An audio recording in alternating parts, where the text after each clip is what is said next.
More than half a century after the murders that shocked America, one question still refuses to disappear. When does justice end? And when does mercy begin? The name Charles Manson may belong to the past, but the consequences of his crimes are still unfolding today. In the summer of 1969, Los Angeles was a city caught between hope and chaos. The counterculture movement promised freedom, love, and a break from old rules.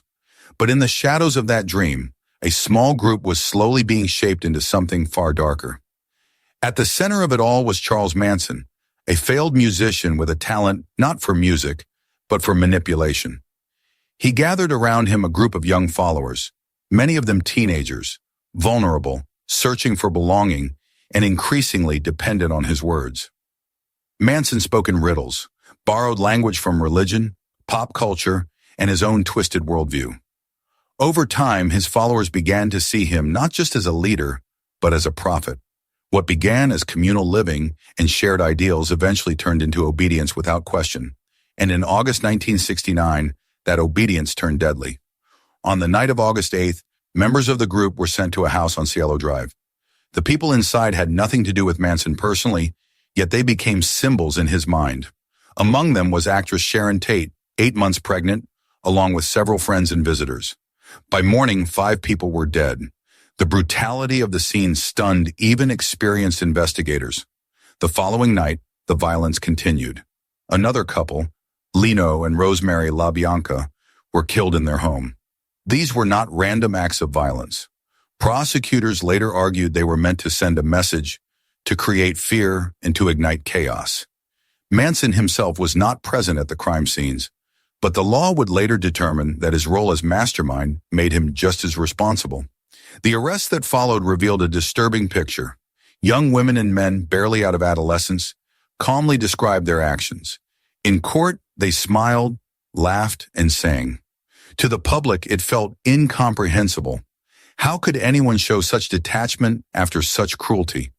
The trial became a national spectacle, not only because of the crimes, but because of the behavior of the defendants. Charles Manson and several core followers were convicted of first-degree murder and conspiracy. Initially sentenced to death, their sentences were later commuted to life. Imprisonment when California abolished the death penalty. For many families of the victims, this was already a painful compromise. They believed the harshest punishment had been promised and then taken away. As decades passed, time began to separate the crimes from the people who committed them. Charles Manson himself died in prison in 2017, but several of his followers remained alive, growing old behind bars. With age came parole hearings, and with parole hearings came controversy. One name in particular began to divide public opinion: Leslie Van Houten. At the time of the murders, she was 19 years old. She was involved only in the second night of killings, the LaBianca murders, and her role, while still legally murder, was argued to be less central than others. Her first conviction was overturned due to problems during the trial, and for several months she lived outside prison without reoffending before being convicted again. Over more than 50 years in prison, Van Houten became known as a model inmate. She earned college degrees, participated in therapy, mentored younger prisoners, and avoided disciplinary issues. Parole boards repeatedly acknowledged her rehabilitation, yet for years her release was blocked, often through political review. Eventually, the court stepped in. In 2023, after multiple parole grants and reversals, Leslie Van Houten was released. She left prison quietly without interviews or public appearances. For some, this was proof that the justice system could recognize change. For others, it felt like a betrayal. Why, many asked, was she released while others remained behind bars? To understand that, it is important to look at the differences among the surviving members. Charles Tex Watson was the primary enforcer on both nights of murder. He selected locations, led the attacks, and directly killed multiple victims. Patricia Krenwinkel was present at both crime scenes and participated actively in the violence. Both were convicted of multiple murders, and both have faced repeated parole denials. Susan Atkins, another key participant, died in prison in 2009. Her requests for compassionate release were denied, even as she was terminally ill. The reasoning was simple and blunt. The nature of her crimes left no room for mercy. Parole boards are required to evaluate each individual, not the group as a whole. They consider factors such as age, behavior in prison, expressions of remorse, and perceived risk to society. Supporters of parole argue that after 5 decades, elderly inmates who have shown consistent change are unlikely to reoffend. Opponents argue that some crimes are so severe that time should never soften the sentence. Another layer of complexity lies in the role of the governor. In California, the governor has the authority to review and reverse parole decisions. This has happened multiple times in Manson-related cases. Critics say this turns parole into a political act, influenced by public fear and symbolism rather than evidence-based assessment. Supporters say it is necessary to protect public safety and honor the victims. Beyond legal arguments, the emotional weight of the case remains heavy. The image of Sharon Tate, young, famous, and pregnant, has become inseparable from the story. Many people admit, openly or not, that the identity of the victims shapes their reactions. Crimes against public figures, against a pregnant woman, against people seen as innocent and beautiful, carry a unique emotional charge. This has led to difficult conversations about whether justice should feel different depending on who the victim was. There is also the uncomfortable question of remorse. Can remorse be measured?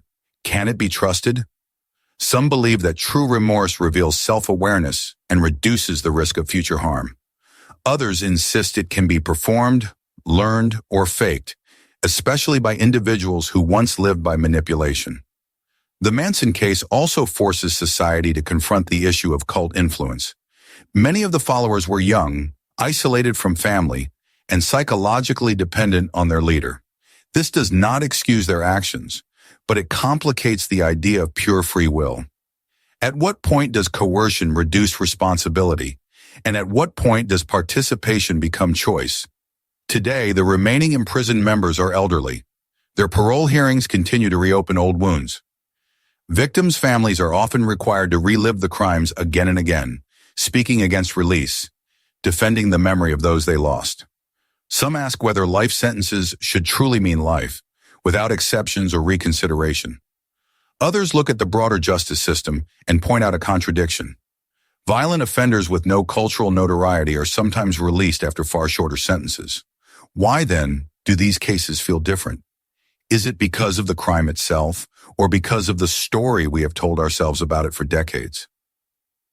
The legacy of Charles Manson is not only the violence of 1969, but the long shadow it cast over how America thinks about evil, influence, and punishment. It is a case that refuses to be settled neatly.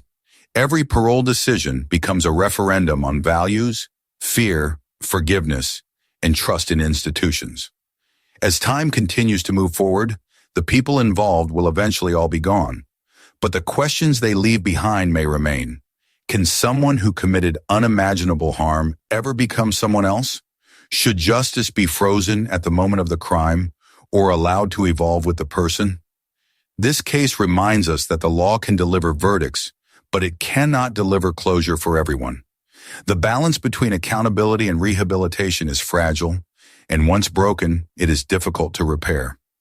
So tonight, we leave you with this question. After 50 years, when the crimes are history but the pain is still real, what does justice truly look like? Share your thoughts below, and don't forget to like and subscribe so we can uncover more stories together. This content is compiled and analyzed based on publicly available information and open discussions.